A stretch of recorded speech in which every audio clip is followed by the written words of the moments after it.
میں بیگم کے پاس بیٹھا تھا اور اس نے کہا میں عدنان کا ڈرامہ دیکھ کر آتی ہوں، مجھے وہ بہت پسند ہے۔ یہ کہہ کر وہ چلی گئی۔ میں اٹھا اور خود کو آئینے میں دیکھنے لگا کہ میں تو اس جیسا نہیں ہوں۔ خیر، جب بیگم ڈرامہ دیکھ چکی تو میرے پاس آئی۔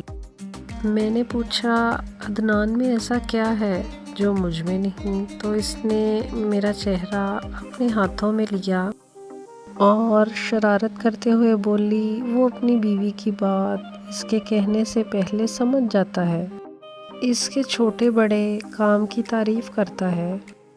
وہ جب بیمار ہوتی ہے تو پانی کی پٹیاں رکھتا ہے سر پر، اتنی کیئر کرتا ہے کہ دل خوش ہو جاتا ہے۔ میں اس کی باتیں غور سے سن رہا تھا اور اس کی مسکراہٹ دیکھ رہا تھا جو کبھی مجھ سے بات کرنے سے کبھی نہیں آئی۔ میں رات عدنان کے بارے میں سوچتا رہا اور آفس سے آتے ہی بیوی کے پاس گیا جو کچن میں اپنے کام میں مصروف تھی۔ میں نے آگے بڑھ کر اس کے بال کی لٹ ہٹائی۔ وہ مسکراتے ہوئے مجھ سے حال وغیرہ پوچھنے لگی اور پانی کا گلاس مجھے دیا۔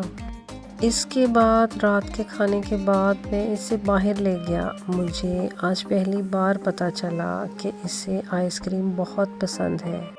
میں اس کے ہاتھوں میں پھولوں کے گجرے پہنائے، وہ بھی اسے بہت پسند تھے، جو مجھے آج پتہ چلا۔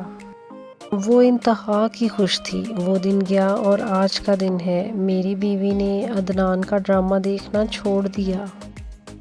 عورت صرف مرد کی خوبصورتی اور دولت نہیں چاہتی، وہ اپنے ہونے کی اہمیت اور اچھا شوہر بھی چاہتی ہے، جو اس کی فکر کرے، اس کی کیئر کرے، دکھ سکھ میں اس کے ساتھ کھڑا ہو۔